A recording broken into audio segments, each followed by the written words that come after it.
नमस्कार दोस्तों, फिल्मी वार्तालाप में आपका स्वागत है। दोस्तों, भोजपुरी के पावर स्टार पवन सिंह का एक गाना आने वाला है जिस गाने का नाम है पियर फराक वाली। दोस्तों, इस गाने को लिखे हैं आशुतोष तिवारी और म्यूजिक है इसमें प्रियंशु सिंह का। अभी तक इस गाने का पोस्टर रिलीज नहीं किया गया है। जैसे ही रिलीज किया जाएगा मैं आप लोगों को बता दूंगा।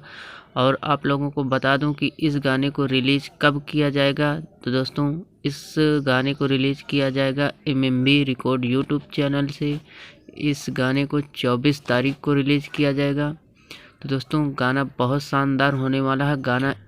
गाना लगन स्पेशल पावरफुल सॉन्ग होने वाला है। तो दोस्तों, इंतज़ार करिए, गाना बहुत जल्द आप लोगों के बीच आएगा। और आप पावर स्टार पवन सिंह का ये अपडेट आप लोगों को अच्छी लगी हो तो वीडियो को लाइक कर देना, और चैनल पर पहली बार आए हो तो चैनल को सब्सक्राइब कर लेना। जय हिंद, धन्यवाद दोस्तों।